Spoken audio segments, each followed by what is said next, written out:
Si vous êtes quelqu'un qui a tendance à ressentir ce que ressentent les autres, qui a de l'empathie, si vous avez également de l'intuition et si vous êtes ouvert spirituellement, il est fort probable que vous soyez quelqu'un de très sensible. On va parler de ça dans cette vidéo et je vais partager avec vous un conseil très important si vous vous reconnaissez dans cette définition.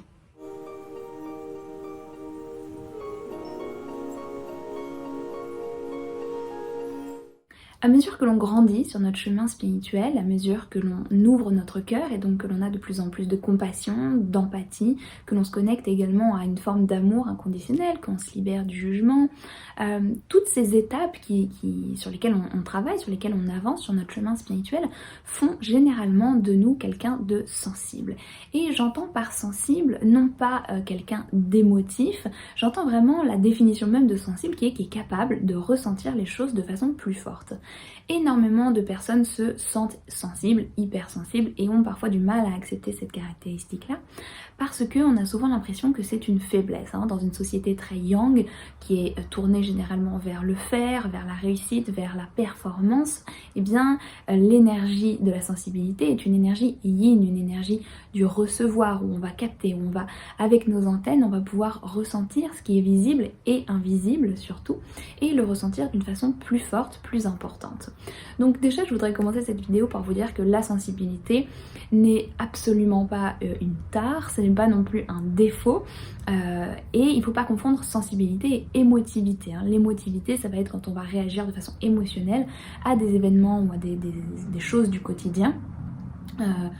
de façon assez intense. La sensibilité, ça va véritablement être une capacité à ressentir, à capter ce qui se passe autour de nous, visible et invisible, de façon plus forte que la plupart des gens. Et lorsqu'on est une personne sensible, il y a quelque chose d'absolument important et que je n'ai pas toujours compris dans ma vie, c'est d'honorer et de respecter cette sensibilité. Lorsqu'on a nos antennes qui sont très fines et qui sont tournées vers le monde et qui captent énormément de choses, eh bien on peut être parfois un petit peu plus agressé ou un petit peu plus dépassé par tout ce qu'on va capter justement. C'est le problème des gens qui se sentent hypersensibles et qui me disent régulièrement je suis une éponge, je capte tout, parce que on va justement se laisser complètement manger, bouffer par les énergies extérieures alors qu'on a besoin, plus que la plupart des gens, de se recharger, de mettre des limites, de se protéger énergétiquement. Donc c'est de ça dont on va parler aujourd'hui, cette capacité à prendre soin de sa sensibilité, à prendre soin de son énergie. Vous devez le savoir sans doute parce que j'en parle très souvent, mais absolument tout a une vibration. Donc, à mesure qu'on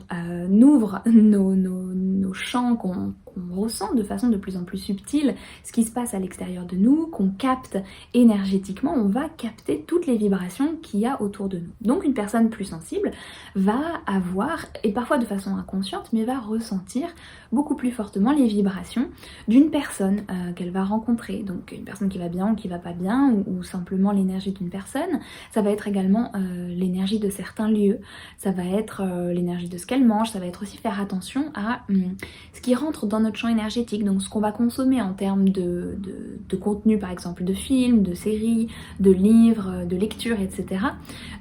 Et c'est extrêmement important de vraiment faire tout ça en conscience et si vous êtes quelqu'un de sensible, de respecter votre limite. Il est donc tout à fait normal que vous ayez peut-être besoin, plus que d'autres personnes, d'avoir un cocon, un endroit pour recharger, un moment de silence, un moment de retour à vous, un moment de contact peut-être avec la nature, avec de l'harmonie, et également de faire des choses qui sont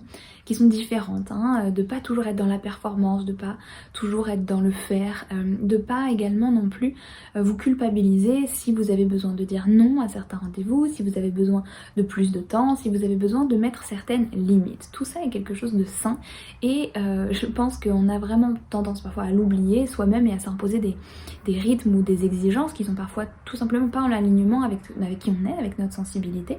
Et on a très souvent, en tant que personne sensible, besoin de moments vraiment de recharger et de moments aussi d'harmonie.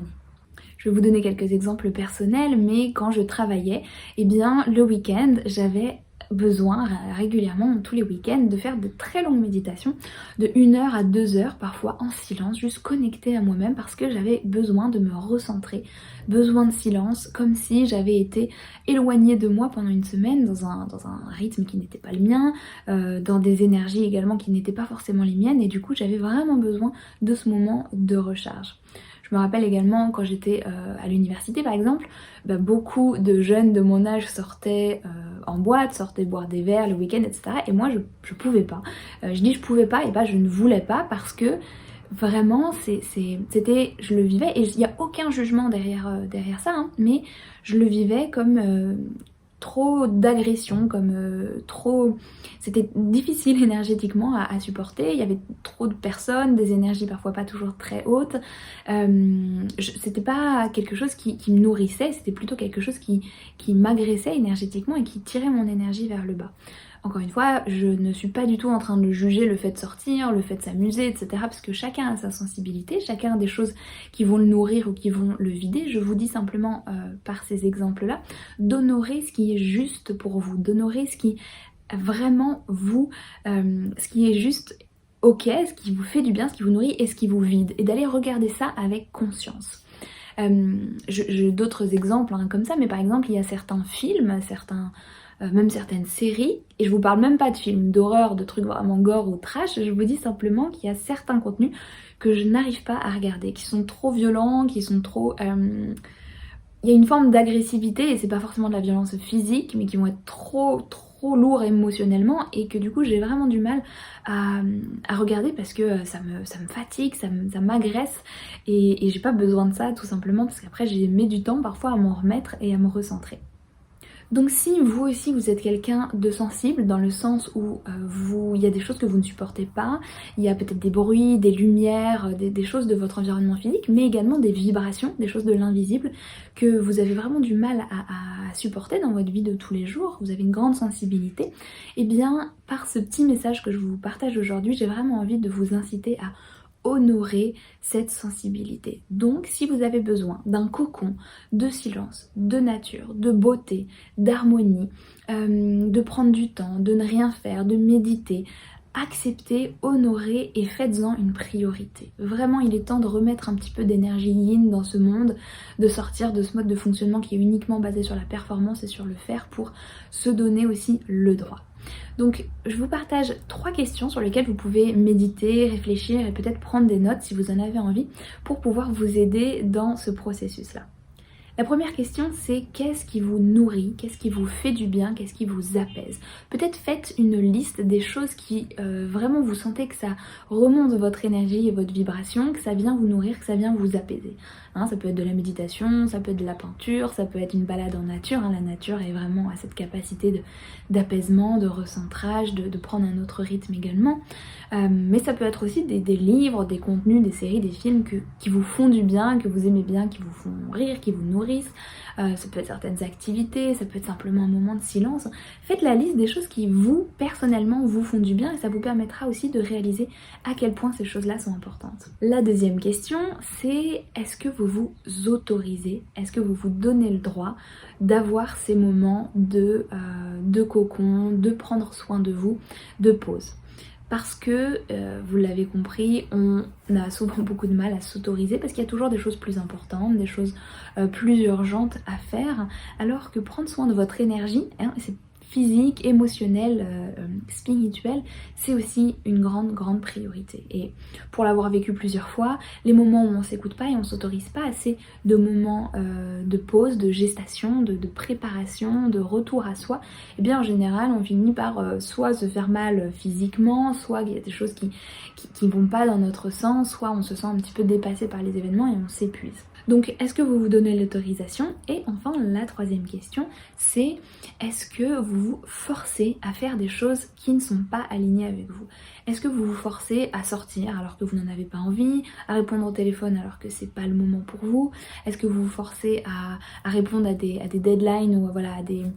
à des attentes, à des dates que vous avez à respecter qui sont simplement peut-être trop rapides pour vous? Est-ce que vous vous forcez à être quelqu'un parfois que vous n'êtes pas, simplement pour rentrer dans le moule ou pour un petit peu faire comme tout le monde parce que ça vous gêne d'accepter que vous avez peut-être cette grande part de sensibilité? Voilà pour ces 3 questions, j'espère qu'elles vous permettront de réfléchir, de aussi comprendre et remettre en priorité cette sensibilité que vous avez et qui mérite vraiment d'être prise au sérieux, prise en compte et que vous preniez soin de vous. Moi je vous souhaite en tout cas de prendre bien soin de vous, de faire que des choses qui vous apaisent, qui vous font du bien. Je vous envoie plein d'amour et je vous dis à bientôt.